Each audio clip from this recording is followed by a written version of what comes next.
Like when Jesus told the disciples to drop their nets, he wasn't like, hey, create an inward sense of detachment from those nets. He's like, no, stop being fishermen for a second. Mm-hmm. I'm going to do something with you. I'm going to make you a disciple of mine.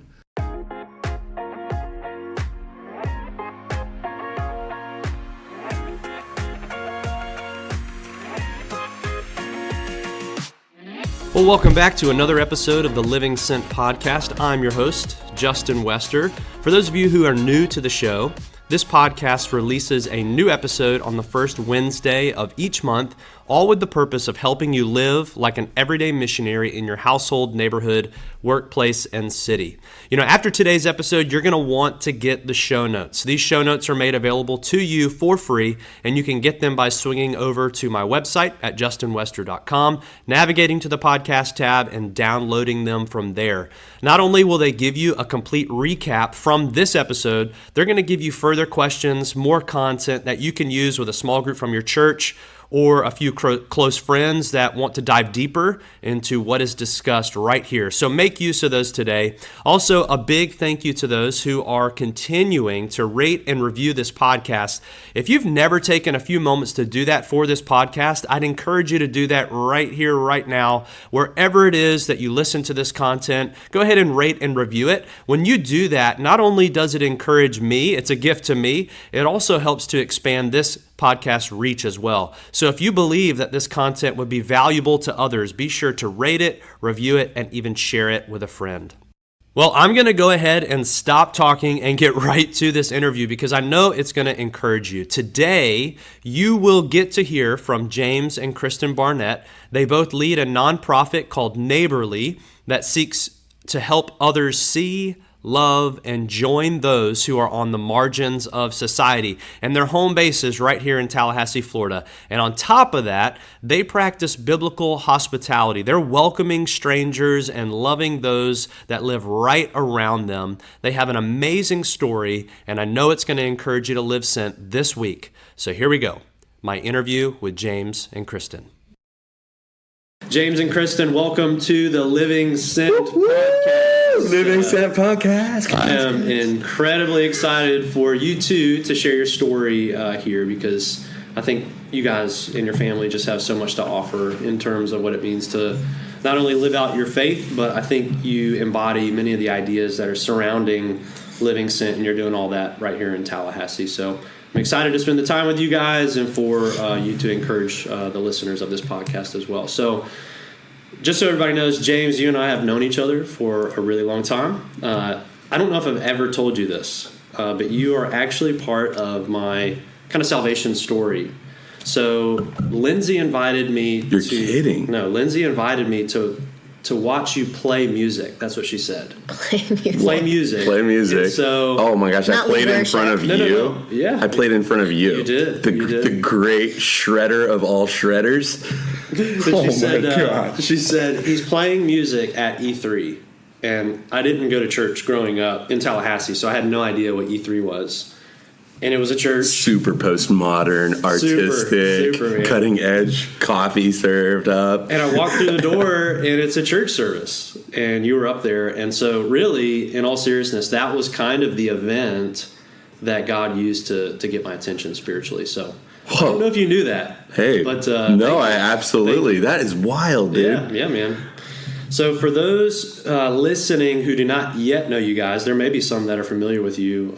Could you just share a little bit about your background? And you can take that wherever you like, you know, where you grew up, where you're from, experience with church, faith journey, that sort of thing.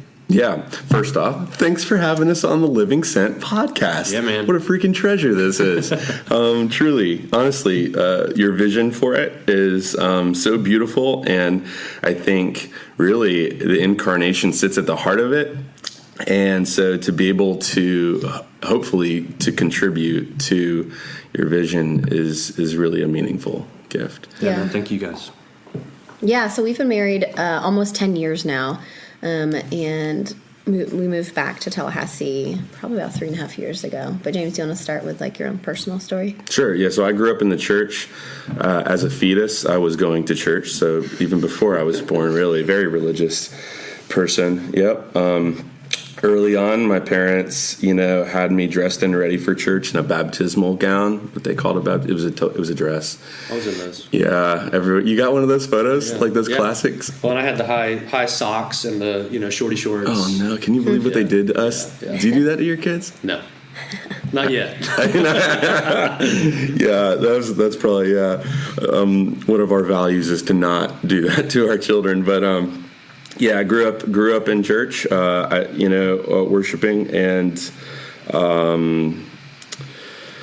I guess it was probably around the age of 12 where I first made an agreement with the Lord that I would entrust my life to Him, and wouldn't be until another 12 years later when I took who my Savior was and also made Him Lord, submitting to His authority in my life. But yeah, at 12 I made that decision, and I think moving towards, I don't know, probably that time, right, when I was leading worship at E3, college age, I started really becoming disenchanted with the institution of the church, because I'd open my Bible and see a very different, recklessly loving, vagabond, homeless man who was a friend to lepers, hookers, and crooks.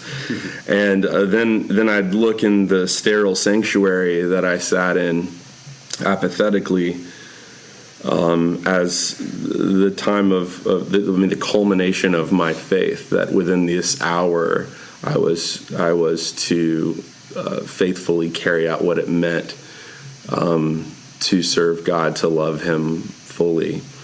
And so I think, in college, post-college, I was like, man, I don't see Jesus in this institution anymore.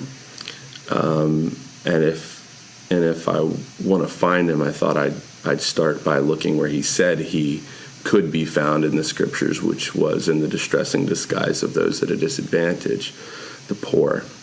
So, yeah, my backdrop is, prior to all that, very conservative Christian, like president of like FCA or leading worship at church all the time and leadership team stuff. So really devoted. I was the kid who was at youth group probably 30 minutes early to my youth pastor's chagrin. Is that the meaning of the word chagrin? Let's just go with it. Yeah. All right, cool. Yeah, it sounds really good, though. Yeah, he was so chagrining over my earliness all the time. I'm sure he loved that. But yeah, I was pretty devoted early on. Yeah. What about you, Kristin? Yes. I grew up a little farther away in right outside Washington, D.C. in Maryland, and to a family who were believers. So we primarily worshipped the majority of my childhood at a Presbyterian church. So there was a lot of just formality, high church, there's like bell choirs and the orchestra. I really enjoyed it though. And I also went to private Christian school as well. So it's kind of like my whole period of childhood was imbued with, learning theology, and we had a class in high school, hermeneutics. And I don't think I really put two and two together of like what it means to have all of the knowledge in my head, and then to change on the outside. And so when I went to college and left that world behind here at Florida State University, I think I'm more focused on like academics, and so I kind of lost not my personal relationship with the Lord, but I lost the community surrounding it. So I no longer really had a church community. Most of my friends were non-believers at this point, and I think in my mind I thought that was a good thing. I'm finally kind of out of this bubble, and can share who I am and share Jesus with these people, but I wasn't particularly growing. And career-wise, I studied political science. I really wanted to go into government growing up where I did, and did a couple stints on Capitol Hill interning for congressmen on both sides of the aisle, and that wasn't really satisfying. So then I went to grad school, also here at FSU for international affairs, and that's when it's kind of part of my testimony, but in a backwards way. That's when I started studying refugees and asylees. So I was just so interested about how these, how populations migrate and why they flee and where they go. But at that point, I had never met any refugees, and really didn't spend a lot of time even volunteering with immigrants. So I was just really, I think where I grew up, it was so focused on your career track and like kind of climbing the corporate ladder. So yeah, and I guess that's where my story with James began to collide. Can I distill some of your experience, and you can tell me whether or not this is an accurate portrayal of how you feel? But I think your past faith experience was marked by the veneration of orthodoxy over orthopraxy, right thinking instead of right practice. Yeah. The fruit of the Protestant Reformation that we all find ourselves in is like, okay, we're going to disengage from the Catholic Church, so what do we believe? And then we got on this just this rat race to perfecting the way we think about God.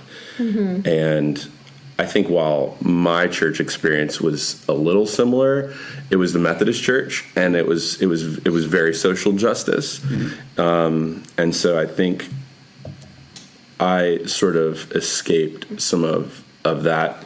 You know, I think, well, obviously both are important. I wouldn't say escape orthodoxy. Maybe we did, but to our own demise. But yeah, it was a lot about like mobilizing people out of the walls of the church.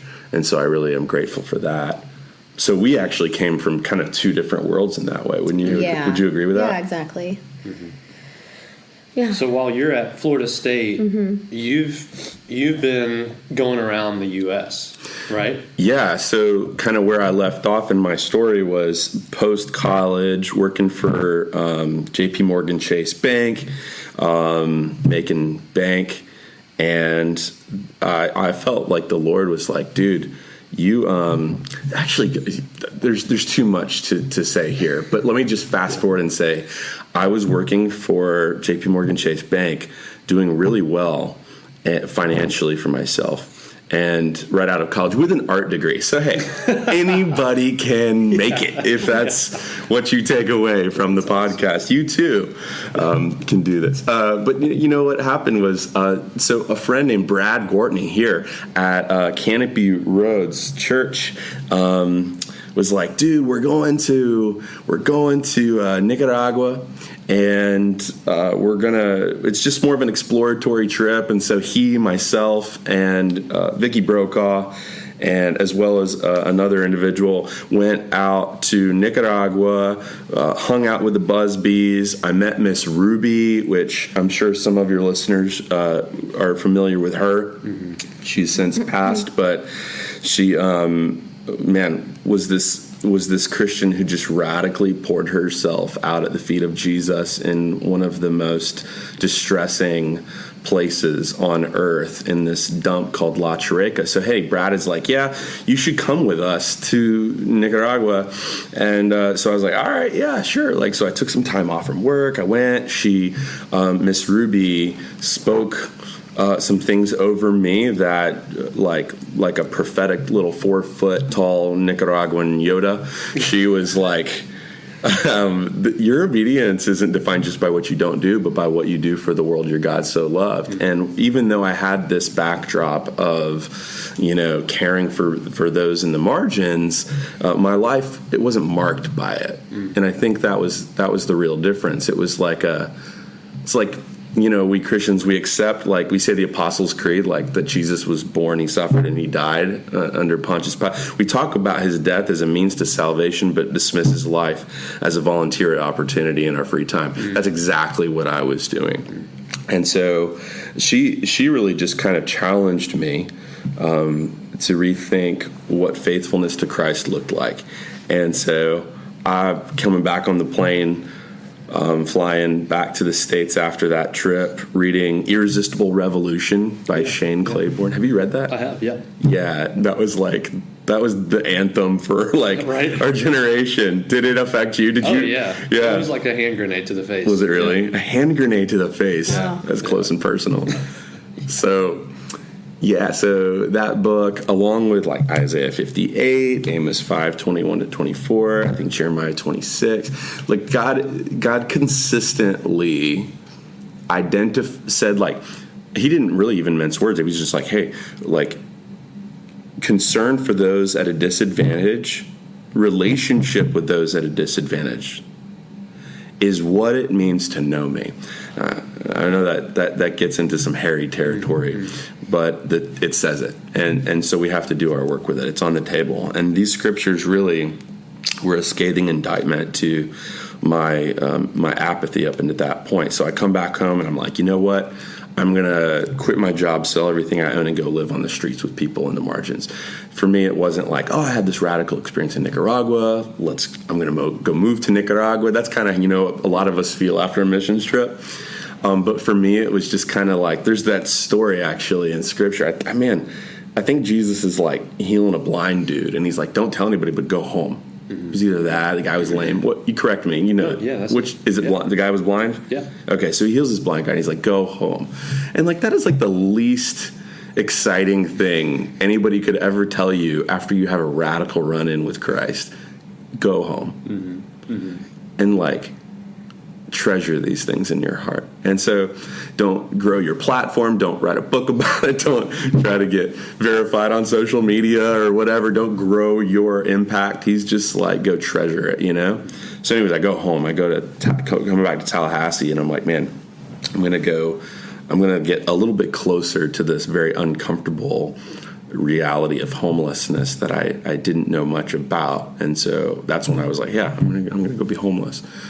So when I met Kristin, to bring it kind of back to your question, she was getting her master's degree at Florida State in International Affairs, mm-hmm. and I was living under a bridge in Atlanta at Spaghetti Junction. It's a good match. It's a match made under the bridge. That's what she was cleaning up the streets, man. Right. She was helping people off the streets. I was down here in Tallahassee, Florida, and speaking at a campus ministry at Florida State, and we had a mutual friend connect us. Yeah. And so we met up at Black Dog Cafe, and but yeah, so when we met, right, he was intentionally living homeless, and I don't know why, but for some reason it didn't faze me a ton. Maybe partially, I'm sure I didn't understand. It's kind of just like this, like, wall goes up. I'm like, I don't know what that means.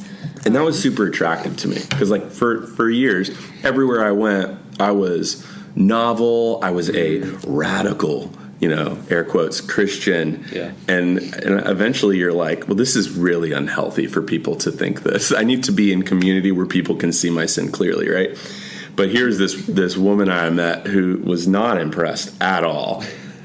I was like, is she all there? like that should concern someone who's like, I don't know, things clicked for me. I think you said the love started to happen later for you. It concerned my roommate when I didn't come back for 5 hours. Yeah, I mean, you claimed that you weren't feeling the butterflies like that night, but we did stay up till 2 a.m. talking about everything. So I think you're in denial. Probably. Yeah. Yeah, you felt what I felt. It was very sweet. What I was impressed by, and this is part of my testimony, because at the beginning it wasn't necessarily that I connected.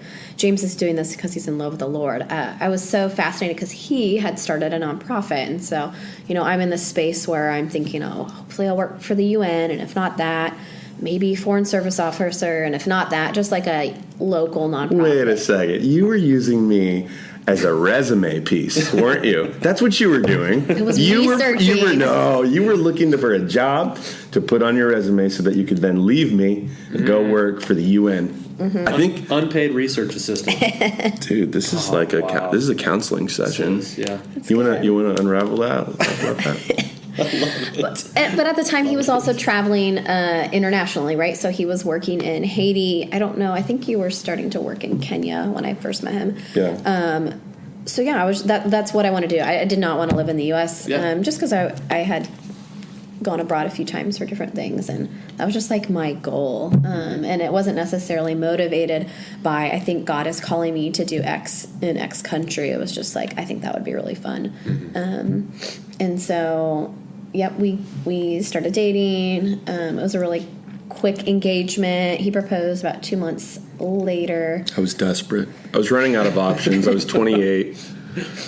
No prospects. This biological clock is not going to tick forever. Yes, the story goes, it was so fast because after dating, I did get an assignment with a Peace Corps, and so you have to give your yes or your no in 7 days. Oh, wow. That's fast. Yeah. And it could be anywhere, right? It could be anywhere, and then you select a region. So I got Cameroon, Africa. Wow. Yeah, and I was so excited, but also like I don't know what to do with this relationship that's burgeoning, and we just had a really sweet talk on a dock. And can you remind me of the scripture? Is it Jeremiah?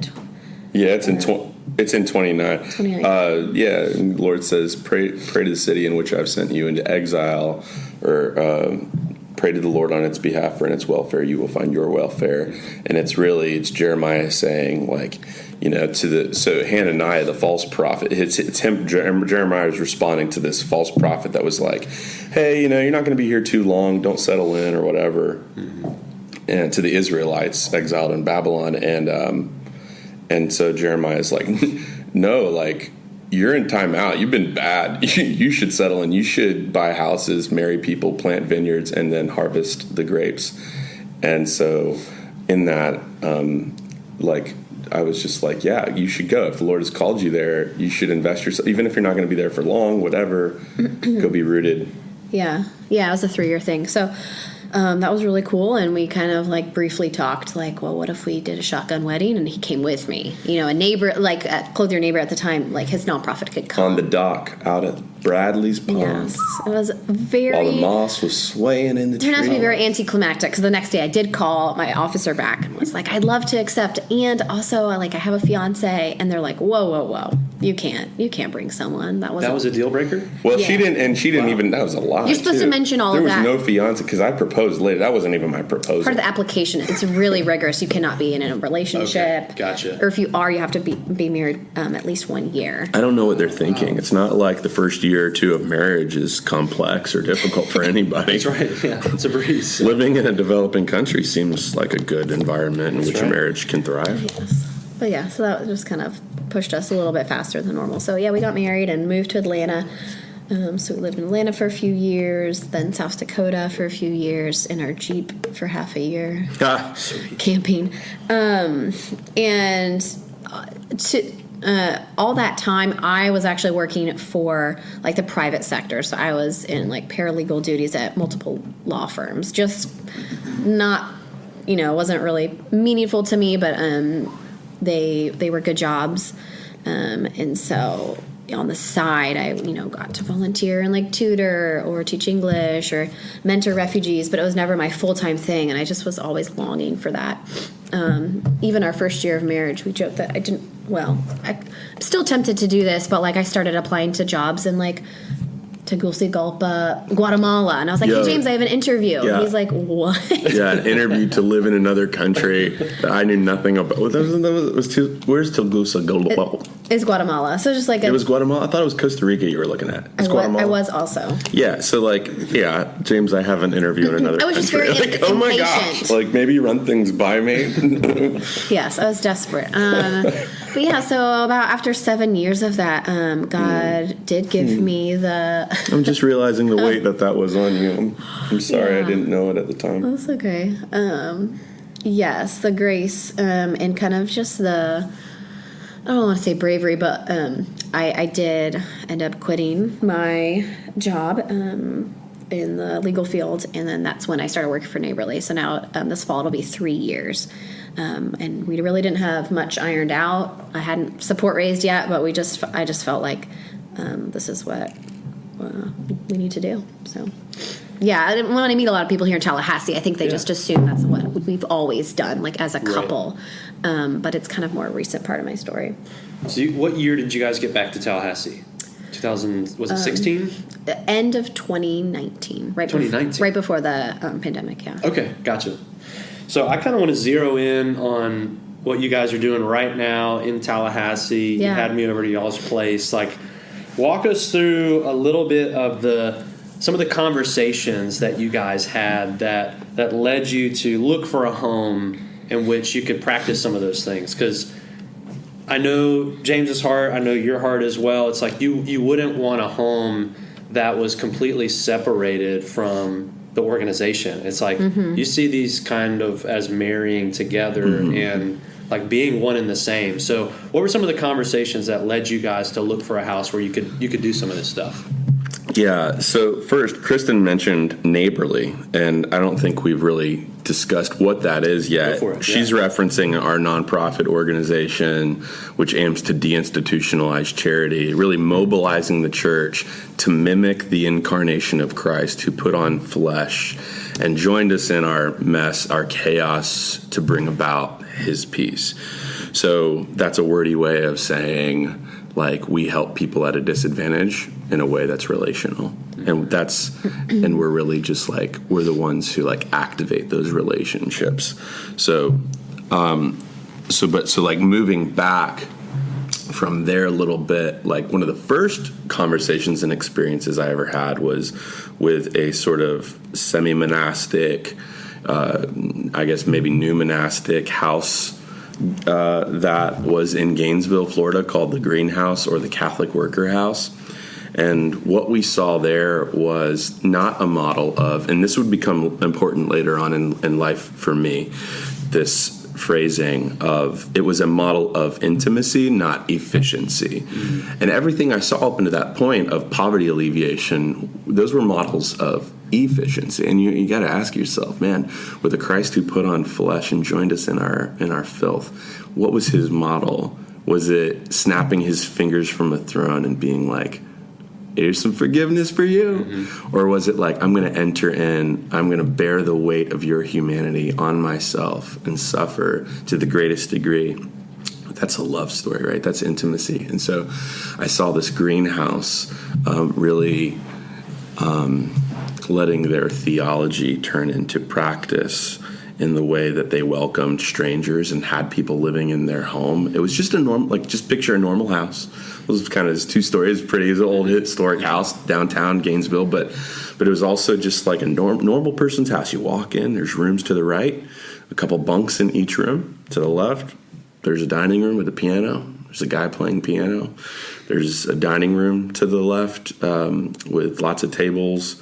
A kitchen in the far back left. There were chickens in the backyard. There were flowers in the garden, and they were just like, hey, we're not going to solve homelessness, but we can help our friend, Tony. Right. Yeah. And that just like turned it all upside down for me, man. Poverty got personal because poverty was given a name. And when you give it a name, man, that gets intimate. And it's like, man, I start to care about a person. I reject the idea that any of us truly at the heart of things care about, solving problems. It's more than likely that you met somebody, you encountered a person who was experiencing, or you heard a story maybe about a person who experienced pain and suffering or lived in precarity, and you're like, man, that matters to me. And then you kind of take up that cross of that problem, but it usually comes from a person. And so this personal element of like how to use your home for Christ himself, like who appears to us in the distressing disguise of the poor, as Mother Teresa said, like, man, the way they were using their home was just so beautiful. So that, for me, really laid the groundwork for what I would one day want to accomplish. I don't think that's something, though, that we talked about, like, while dating or even in premarital counseling, those desires, right? Well, I mean, kind of. I think actually we did. And really? But at the time, for me, it was more of like starting a Christian commune out in the wilderness with a bunch of houses. But I couldn't get over that whole Jim Jones vibe. But that's changed, I think, a little bit for me. I think Some people who want to live incarnationally, I think can, lean towards old monasticism, which kind of said, hey, here's corruption in the city, and so I'm going to live more rurally and, go be a desert father or mother, right? Or there's some that are like, well, and that's probably this is kind of the banner of new monasticism, which is like, well, that is where chaos and sin thrives. It's also where poverty then thrives. And so that's where I'm going to go, right? That's the new monastic model. And I think for us, well, I'm more of a country boy and Kristin is more of a city girl, so we met in the middle and just went to the city. That's how it works, so Sioux Falls, South Dakota. All you young husbands, listen up, right? It was great. You loved it. Our first house we bought, it was downtown. It was kind of an area with mixed SES, and it was like there was some parts of the street that had high crime, some that were like SES? socioeconomic status. We didn't know much about the town, but we kind of did know that. And it was funny, like the first week after we bought the house, get a knock on the door, and it's a reporter saying, there's been a murder across the street. Like, can you comment? I was just being like taken aback, and I don't know what I mumbled, but you mumbled something about it being like a positive thing, which like you did though, because like you remember it was like they were like, how do you feel about living in a neighborhood like this? And Kristin is like, this is a sign that we are. It was kind of like a churchy answer, like, yeah, of course I'm going to raise my future kids here, like to be a light, that whole thing. Yeah. However, they said there was a stabbing. I didn't know it was fatal at the time. So oh, wow. It was kind of embarrassing looking. But, yeah, that's I thought you were going to say I was like better than me. We chose this house because it was like it backed up. You're talking about the South Dakota house, right? So I was pastoring a church and serving out there in the Midwest and South Dakota, and we wanted to move. There's this park kind of downtown that was kind of known as like the drug park. People had attempted gentrification numerous times, and it didn't ever really stick. I think it has now. But when we moved there, the idea was like, hey, there's going to be people, homeless folks, like in our backyard. They really could not get better than this. And I know that's kind of laughable, and it's okay to laugh at that because that's a bit insane, right? But we were like, well, there's a side entrance to our downstairs basement at this house. So we bought this house because we were thinking, hey, like people might need to come down from a high or whatever that are just back there in the park and find a safe house, essentially, right, from maybe men that are, exploiting women sexually. And that's kind of what it became. Yeah, important piece was the basement had stairs to the upstairs, but they were lockable from our floor. So we lived on the top. And once we had our baby, Atlas, we did end up not harboring, but housing harboring? Well, I mean, thinking about papers and stuff, at this point in time, it might be called harboring, but a single mother with twin girls from El Salvador. A woman I'd harbor anytime. They were lovely, but still, like it sounded like, oh yeah, we'll take in this mom, and I kind of speak Spanish, and it'll be great. And it was just our first attempt at, I guess, what you would call incarnational living. They lived their lives and we lived ours, and we tried to mesh, and it wasn't. I'd say, though, we got to back up and say, because I think this will be a pearl for anybody listening, is that they were Plan B. Plan A was a guy whose name I'll leave out because he, last minute, we had Atlas, our firstborn. He was just a baby at the time. He was sitting in a car seat right next to me. We were meeting with this individual at a Hispanic church in town we had gone to see if there were any immigrants or people that needed, help with housing. So because I had asked around, right, the church that I was serving, like I asked around, and like I guess it was just so like suburbia that like nobody really knew anybody who was struggling. And I mean, we're talking a church of thousands. And I, it's the largest city in the state. And I from stage would be like, hey, if anybody knows anybody who needs housing, and nobody did. And so that was concerning right up front. But anyway, so we ended up having to go to a different church community to find someone to house. And this guy came out of jail recently, and we were like, man, and God had totally restored this guy.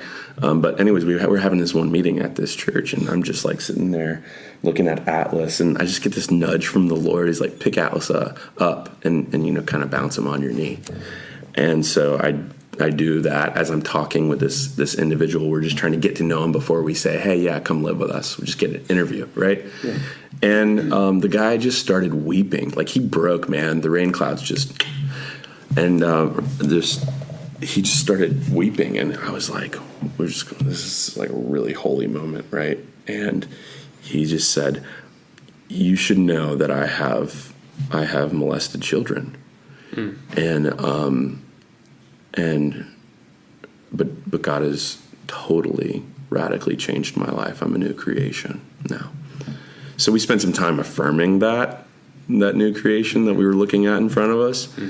But also explaining to that new creation there are boundaries within which we hope to cultivate community and care for those at a disadvantage. And the sort of test for us has become, I don't think I would have put it in these words at that time, but that while God requires, if we follow him, that we care for the vulnerable, I don't believe he will ever call us to do so to the neglect of the vulnerable in your care. And so for some of us that might, as parents, right, like we might be thinking, well, then that would be my kids. Like, is this going to come at my child's expense? Because they are also the vulnerable. They're the stranger that I took in, the naked that I clothed, the hungry that I fed, and the thirsty that we gave something to drink. And the sick, right, who we suck snot out of their nose, Hey, did you ever do that? Have you done that? We've done it, and I'm the only one that does it in my house. Respect, bro. Yeah. Do you gag a little afterwards? I don't. I don't have a problem doing it. But you don't use the mouth one, do you? Oh, yeah. The Frida? I'm hardcore. Wow. Wait, what do you mean you don't use? That's what we do. Well, most people use like the suction bulb. Oh, That's the classic. I was like, what is the alternative here? Is it the nose Frida or whatever? Yeah. Wrapping their lips around their nostril. It works nostril. the best. It works really I well. gag. I'm also the one to do it in the house, but I've got a horrible gag reflex. I just don't like how close I get to them. Like, I wish that the tube was like 2 feet. Right. It's like 6 inches. I mean, you got to be like up on it. And I'm like, why did you make it this close? It should be like You're right. It's like there should be more distance between us here. It wouldn't matter. Yeah. Anyway, we'll write to them and tell them that. So I told this gentleman, unfortunately, we are not the part of the body of Christ that can say yes. I still affirm that the answer of the interdependent, the one organism, the unified body of Christ should be able to say yes to this. But we are just like one part of it, right, man? I'm just like, I tell people I'm the hangnail on the body of Christ, right? That's about it. Insignificant and irritating. But yeah, so then we told the pastor of the church that we'd have to pass on this individual, and he connected us with this mom and her 2 daughters, and that's where we learned, there are some things looking back that we wish we had instituted, like family meals once a week that, to sort of build that relationship, or to practice, to require that they teach us Spanish or something, because I think reciprocity is at the heart of any good interaction, right? Like if I have to, this comes from When Helping Hurts, a book by Finkert, and do you know it? I know it, but I haven't read it. So they say if for the relationship to thrive, I have to be healthy and you have to be sick. Then it's not like a gospel-centered relationship that recognizes the foot at the cross's level, and we all interdependently need one another. And so we didn't like, it was uncomfortable at first to like require reciprocity, because it's like, well, if you're going to give, man, just give, with no strings attached. Yes, that's true, but people are made in the image of a dirt animating God who looked at the dust and said, man, I think that can be something. And then he made us. Right? He made us with that dust, in the image of a God who looks at dust and says, we can create something out of this chaos, out of this disorder. I will bring about order. And that means that when we give, when we invite someone into our home, reciprocity should be at the front of the conversation, because when we don't do that, what we're communicating is, well, you have nothing to give. You have, it doesn't matter, the dirt around you, the chaos around you, you need me for that. It's almost indicative of a God complex, right? But instead we say, hey, listen, you're made in the image of this dirt animating God too. And so like we expect that, man, you're bringing something beautiful to the table that we lack, and that we will more accurately reflect the nature of God if we have you in our life. And so that's not something we were comfortable doing then, right? We didn't have the language for that.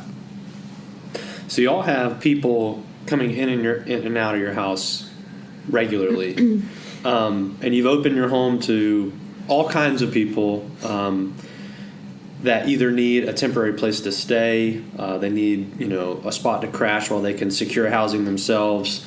So what have been some of the rewards of doing that? And then maybe on the flip side, like what have been some of the challenges of doing that as well? Because I'm sure the listeners are hearing this and they're going, okay, I think that's amazing. Practically, what does that look like? Could you talk through some of that? Rewards and challenges of opening your home? Yeah, I want to speak to the reward, I guess, first. Yeah. Right? Teaspoon of sugar helps the medicine go down. So that's such a good application of that. I've never considered that. Yes. So the reward. I look back at King David offering to God a sacrifice on this guy Aruna's land. He goes, because this land had significance to King David, and he goes and he's like, hey, it's like me coming up to you and being like, dude, I need your property for a sacrifice. Yeah, that's sort of what's happening here in this text. And he's like, I wanna worship the Lord here. Aruna's like, you got it, dude. Anything you need. Altar on the house. Calf on the house. What else do you need? It's just all on the house. And David is like, man, thank you for that, but I will not take and offer something to the Lord that costs me nothing. And why? Because he knew it wasn't a sacrifice. It wasn't pure worship. Brother Lawrence, who wrote The Practice of the Presence of God, this old monastic, I forget from what century, but he was like, sometimes I wish I couldn't get the reward of man. I wish I could do something purely out of the love of God. And I think we make the cross lighter for people, right? When someone's carrying something and they're burdened for the Lord, we're like, let me how can I help you carry that? And that's good, and I think that's biblical. Galatians 6:2. It's the fulfillment of the law of Christ. That should be also on the forefront of our minds. But I think to be able, the reward for us, you ask about the reward, because the first thing in my head was like, man, what relationships do we still have? Are they great relationships? Are we worshiping together?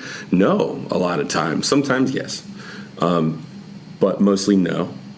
The people that we invite in are in a very difficult situation. Sometimes attached to them are, the demons of addiction and so on. And so these are complex relationships. And so the reward for us, at least I can speak for me, is the gift of having the opportunity to give something to God that I get absolutely nothing out of. Like, it's there's no cushioned seat I can worship him from here. There's no comfort and security attached to it, and therefore I know, man, like dude, no one's taking my treasure out of heaven. Don't nobody give me a reward on earth, right? Because like I want to avoid that at all costs. So that's been one of the rewards for me, is to do something purely out of the love of God. Yeah. That's good. Yeah, I've been excited. The past 3 refugee families we've housed have been from Colombia. And so as someone who's, wanting to speak Spanish, it's been fun to almost, it feels like I don't have to get on an airplane to experience another country's culture, because, they're inviting us in, they're cooking for us, getting to talk around the bonfire. And then when they go on to their new housing, I've still been able to, through Neighborly, keep a relationship with them. So it's just been really interesting to kind of fulfill that passion of mine to, like, you don't always have to travel abroad to learn about other people. And also, I think not just on the housing side, upstairs where we live, we had told you there are like constant people. Like sometimes there'll have been like 5 people showing up, some announced, some not announced. And as I would identify myself as an introvert, but I think the reward for me is when my kids go to school, but when they're back home with me, or when we have, this weekend we had a foster child, we're respite foster parents. It's almost like, well, we can say yes to having a baby this week because I know there's going to be plenty of people who pop in the house, and I'm like, okay, can you help me with this? You do this. It almost helps the day go by more enjoyably, because I'm not doing motherhood in solitude. And I would say I'm not that typical, what I would classify as like a Southern host, where before people come over, I fluff the pillows and vacuum. It's just like the house is as is, and people know where to restock the toilet paper. They clean the dishes after they leave. It's very interdependent, especially for those. We have a philosophy: every guest is a host. I got that from a shout out to what's the name of the author? That's sad. That gospel comes with a house key. Yeah. Do you know Rosaria? Yeah, Butterfield. Yep. Yep. Every guest in our home is also a host. Yeah. Because they are also becoming temporary stewards, just as we are, to a longer degree, of what God actually owns. Homeownership, total illusion. I don't own that junk. Man, he owns the cattle on 1,000 hills, and the hills those cattle are on. There's nothing I own, not the breath in my lungs, if he bought and purchased me back with his blood. So like when guests come into our home, we tell them, every guest is a host, because we're all stewarding what's his anyways. Yeah, it's not. It's a great way to get out of burden. housework. I love that. I'm gonna It's a way to spiritualize getting out of housework. That's spiritual manipulation right there at its best. Yeah. I kid, of course. There's lots of rewards. There's, for us, I think this type of living that we've been doing has probably heightened the past 2 years, would you say? Like in terms of like, I think maybe once COVID kind of felt like it died down, our house door stayed open a lot longer. So I think one of the challenges has been figuring out how do we do this financially, as people who don't have extra. We don't have wiggle room in our budget. Yeah, so, people think we're rich. We're trying to overcome that right now because we try to be so... I make minimum wage. Less than that, man. Maybe we shouldn't say that. But I think sometimes people think we have more than enough, which we do have more than enough. Because that's God's plan for provision, is right. Not that the thief would no longer steal to satisfy their hunger, but work diligently with their own hands so that they have something to give to those in need. His plan for provision is not that we will have enough, but that we will have enough to give. And we are in that place, but not, securely in that place. And so I think sometimes the perception is that we're wealthy because we're so open-handed.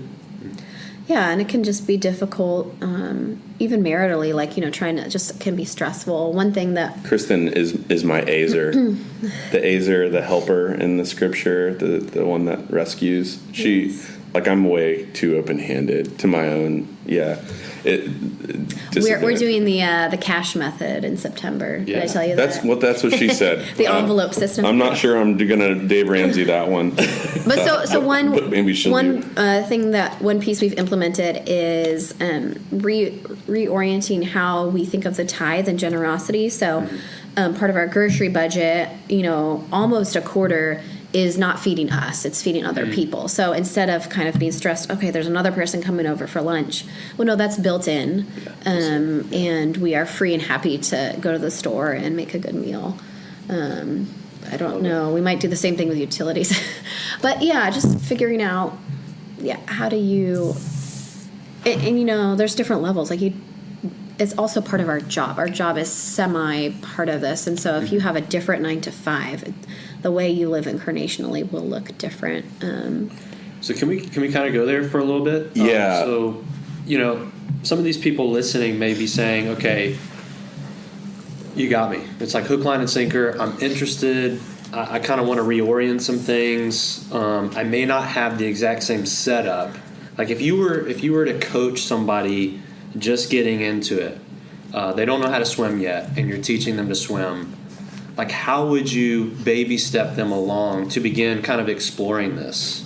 Exploring biblical hospitality, exploring really sharing their life with people that are going to be drastically different than them. Like, how would somebody start that? Being transformed by the renewing of your mind. I mean, that's the hard thing, right? It's the difficult thing is not changing your habits, man. I mean, you can just set that on, you could just schedule it into your day, right? And have reminders on your phone to discipline yourself to act a certain way. The real struggle, I think, is in the transforming of the mind.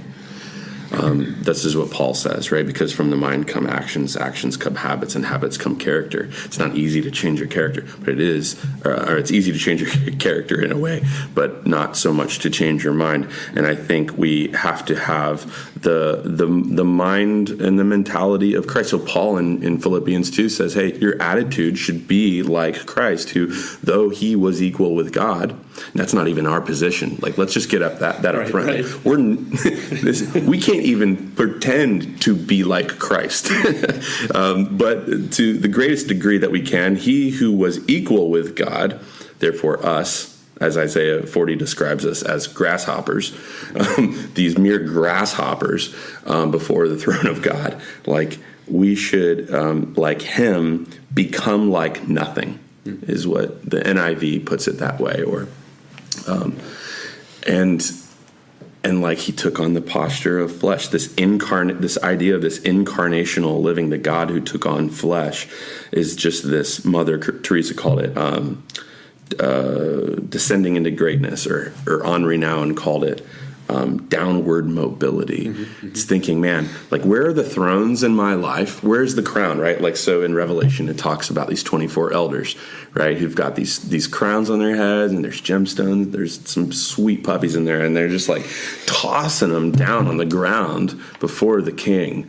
Because why? They've seen the only thing worthy of our attention, the Lamb who's worthy to undo all the sin that we have propagated throughout the earth. And that's, I think, where it starts. So not an easy answer, not a pragmatic one, but I think an important one. And then second, my friend Barry Termott from South Dakota, really beautiful dude, who's so kind and incarnational himself, has a great story. But he said, if the poor are not on our path, then perhaps we are not on God's path. I don't think you'd find a Christian, you wouldn't be hard-pressed to find a Christian who would say, yeah, Jesus spent time with the poor. Like, you're not going to, everyone knows that. And then you turn around, you ask the Christian, like, do you?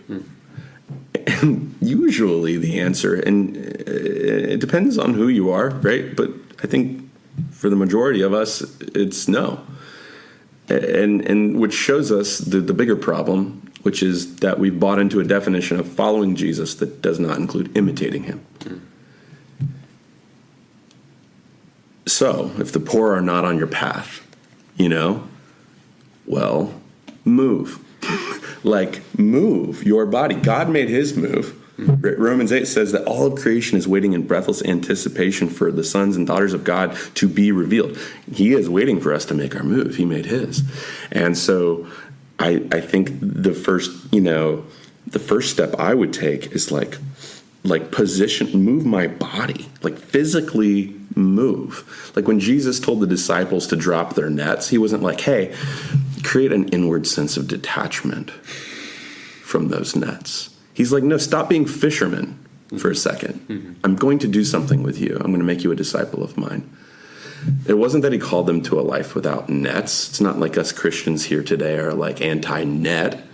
Like we didn't take that and extrapolate that to mean that we nets are not included in the kingdom of God, but that discipleship was the goal, and the means to that discipleship was a actual physical detachment from the nets. And so I wonder if God is also calling some of us to actually physically sell our home, move in to the neighborhood as God, like if the Message version of the scripture in Philippians 2 that I was just talking about, it says that God moved into our neighborhood. And so like it might, for some of us, if we're in a place where we're like, yeah, I don't know, I've been thinking about moving. Well, just consider like moving, like another one of your guests, Nathan Pugh. Like this was what he did. He like moved from the north side, and he was like, I want to be close to people. The proximity is a problem for me. Like I want to be near poverty physically. So he literally dropped his nets. For some of us who are not in a position to like sell our homes, it's like, okay, then like let's dip our toes in the kiddie pool and become foster parents so that we can ensure that maybe there's not a lot of homeless people or refugees. I mean, if you want refugees in your home, like let us know. We'll get refugees in here. We'll fill your home with refugees. So maybe that's a baby step for somebody. And I know that's kind of silly because that does not sound like a baby step. But I promise you, it's so beautiful. On the other side, you'll look back and you'll be like, wow, I was dipping my pinky toe in a kiddie pool, afraid of the water. And I'm just like, I'm telling you, it's so beautiful on the other side. But become a foster parent, and like when you welcome a child, you're welcoming a child who has carried the burden, perhaps unknowingly, even if they're young, of parents who are being sexually trafficked or are experiencing homelessness, are struggling with addiction. And so like you carry those things too, because you're carrying the family, right? You're not just carrying this child. You're carrying the burdens of that child's parents too. And so that is a beautiful way to welcome the stranger. Yeah. That's, and let's say like, okay, so you don't have a detached basement like we have. Now we bought our house specifically detached house. So like there's no stairs between upstairs and downstairs. We can be generous with anybody who comes to our door. We have been that way, like people knocking on our door. We're downtown here where people are panhandling.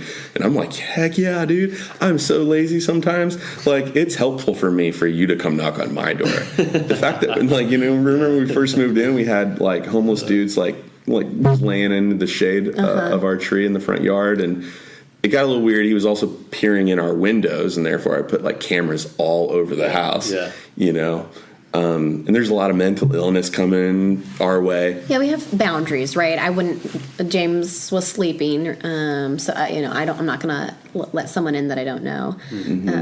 But if you're on the north side of town and no one's knocking on your door, Kristin, like what do you think? Like how do people take a step towards welcoming Christ in the flesh? Yeah, I mean, it kind of sounds cheesy, but like typically your neighbors are going to be pretty similar to you. I think still inviting and being hospitable to your direct neighbors is really important and valuable. If you are not in poverty, they probably aren't.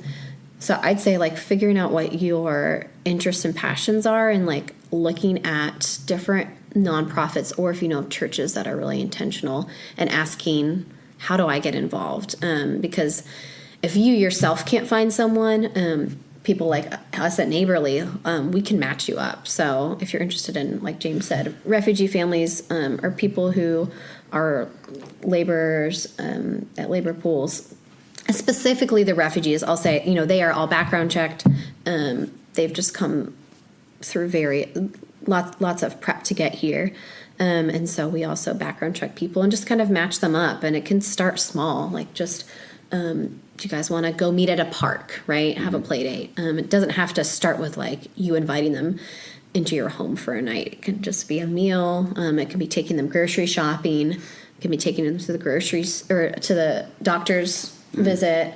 And then you're starting a relationship, and it can just grow naturally from there. Is kind of how we enjoy seeing it. So Neighborly, if somebody's listening and they want to get involved with what specifically Neighborly is doing, you've already mentioned refugees. Yeah. How else could they plug in or learn more? Yeah, so go to that'sneighborly.org. Okay. No apostrophe for that's neighborly.org. And we have really 3 domestic initiatives and 3 international initiatives. Okay. So they can give financially, but our and we need that for sure. We're like 88% funded, so give, please, for us to continue this work. But our real aim is that we would help deinstitutionalize charity, that we can help you create a situation where you don't really need us, that you can move beyond us. Maybe we're just a stepping stone, but not, we're not the end goal, right? Like it's kind of like a trellis, right? It's like a support structure to encourage vertical growth. My hope is that we exist as sort of a trellis in that way. Yeah, every Tuesday you can find us. We meet at our house at 5:15 in the morning. Do you like how I'm like big ideas and I'm like, we're a trellis, it's so poetic, and she's like, yeah, James, what he's asking is like Tuesdays at 5:15 a.m. I love it. Do you see how like well matched we are? It's insane. This is great. It's insane. I fought it for a long time, still fight it.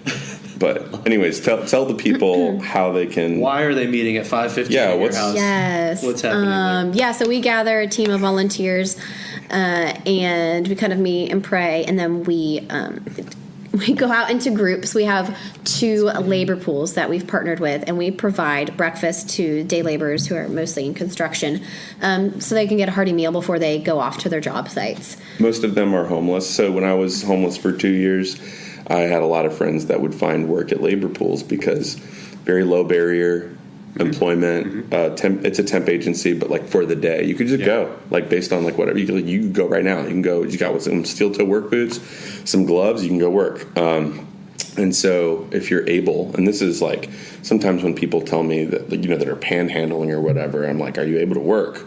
And if they say yes, then I'm like, I'll drive you right over to the labor pool, right? And let's fill out an application, and so that you can start work tomorrow. But the labor pool is where a lot of guys who are without housing show up. And so I'm like, man, here's the crazy thing is like in most cities, I learned this in Gainesville too, by the way. Like, did you ever like serve over at St. Francis House? I went over there a couple times. Behind kind of Bo Diddley Plaza area. Well, they were.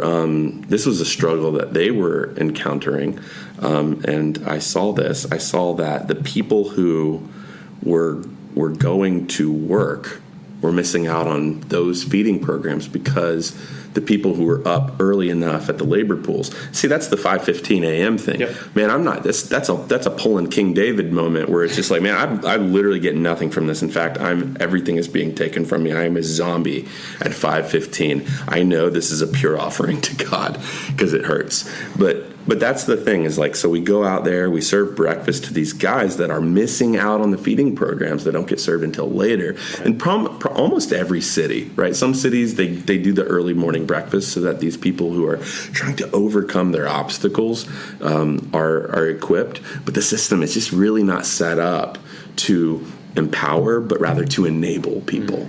I know that's a very conservative perspective, but I feel like in my experience as a guy who has spent 2 years on the streets day in, day out, and what I've witnessed shows me that the system just doesn't set people up for the win. So, I mean, when we pass someone on the streets who is homeless, the invitation is I give them an index card or my business card. And I'm like, hey, here's my phone number. Yeah. Here's my email. If I kind of have some history with them, then I'll give my address. But we're like, come over for dinner. Yeah. Just let's get started. We don't know you, right? Like, that's the thing, is like a lot of us are going to say, well, this is scary, right? Because I don't know them. I don't want them in my home. You're totally fair to say that. Mm-hmm. You're right. You don't know them, and that it can be scary. And but you can get to know them on Tuesday mornings. Nice plug, babe. Yeah. I love Legit. it. We should end there, but truly get to know them. Take them out for coffee. I think that's a fair concern. The concern I have, though, is if Jesus would have, why don't we? And so if you don't know them, that's the first red flag. Well, why don't you? Why haven't we prioritized lunch with them, or an outing at Starbucks or whatever coffee shop of our choice? Ology. Shout out to Ology. Oh, hello. Frickin', I get no money from them, but I should. We spend money. We spend money at Ology. That's where our hangout is. So if somebody wanted to bump into you guys, that's it. On they're going to 6. Ology. Not the north side. Not the north side. I do come up here when I want to actually get work done. Yeah. But because when I go to the 6th Ave one, that's where we go to like build relationships. Nice. Under the guise of being on our laptop and working. Yeah. Cool, man. Well, that's fantastic. Guys, I want to do the lightning round with y'all. I got some questions for you. These are just for fun, and there's no right or wrong answer here. All right, you ready? Yes. Yes. Are they for me or for Kristin or both? Or how shout it out. First person to shout out? Shout it out, yeah. Okay. So would you rather dress up and go to a fancy restaurant or get comfortable and eat a home-cooked meal? Fancy. Fancy. Yes. Who's the better cook? James. Oh, that's so sweet. So it's my cooking at home that makes you say, I'd rather leave the house and go. Yeah, we don't go out a lot. And so, that's funny. So, yeah, right now I think we're both wanting that. Accepting all gift cards. Ooh, yeah, yes. Beach or mountains? Mountains, easy. Beach. Yeah. I think I already know the answer to this, but would you rather spend 30 minutes meeting new people or 1 hour talking with an old friend? Ooh. Right now I'm in a 1 hour space. Old friend. It's been a while. Yeah, I think new people for me right now. Okay. I'm energized by anonymity and fear. What's more important to you, what people say to you or how they say it to you? How? What people say. Okay. I don't overanalyze or, think deeply. If you found out that your spouse was a criminal, would you turn them in or join their gang? I called the cops on her last week. Stop. Would I join their gang? I'd join her gang. Because that was one of the first things she said to me. Because I said, hey, baby, the direction my life is headed is I'll probably be in a jail cell at some point for Jesus. Fingers crossed. And she said, I'll be in the jail cell next to you. Oh. I know. What a turn on, right? Yeah, I said that before kids. I would say it depends on the day. Like, let's go visit Daddy. Yeah. Yeah, if James was like annoying me that day, I might turn him in. Yeah, but if we're in a good spot. Yeah, you'll join my gang. Yeah. All right, which would be better, to be trapped in a haunted house or lost in an underground cave with each other? Oh, I'm so claustrophobic. Definitely not a cave. Definitely haunted house. I've been enjoying studying spiritual beings lately. He's going to practice in haunted house. I'll practice exorcisms in haunted houses. What is one thing that you love about Tallahassee? Ooh.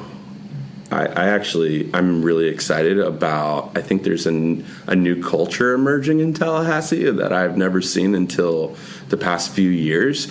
I feel like it's always had a bit of an identity crisis between the either is it a college town or is it a place where politicians roam free, and I think something new is emerging, and I think, no joke, I think ology is a big part of that. Right on. Yeah, there's like a brewery thing happening. I don't even drink, really. I don't drink beer, but I'd love breweries, man. That was going to be my answer. What? Really? The new culture? Just all the breweries. What excites you about Tallahassee? The breweries. I went here for college. I just feel like there's like a new like food and entertainment scene that's kind of coming. It's kind of fun. Yeah, I feel like Tallahassee's coming of age. Yeah. It's like in its punk rocker, preteen. Right now. It's like... something good is about to happen. Dude, something great. It's going through puberty. Tallahassee's going through puberty. As my voice cracked as I said that. Yeah. I love it. Well, that was fantastic. A huge thank you to both James and Kristin.